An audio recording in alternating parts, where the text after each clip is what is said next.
విజయ్ హజారే ట్రోఫీలో డబుల్ సెంచరీతో దుమ్ములేపాడు హైదరాబాద్ బ్యాటర్ అమన్ రావు.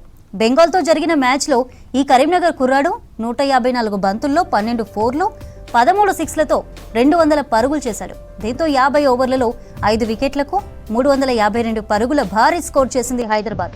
లక్ష్య ఛేదనలో బెంగాల్ 44.4 ఓవర్లలో 245 పరుగులకు ఆలౌట్ అయింది. దీంతో 107 రన్స్ తేడాతో గ్రాండ్ విక్టరీ సాధించింది హైదరాబాద్ బౌలర్లలో మహమ్మద్ సిరాజ్ 4 వికెట్లతో మెరిశాడు.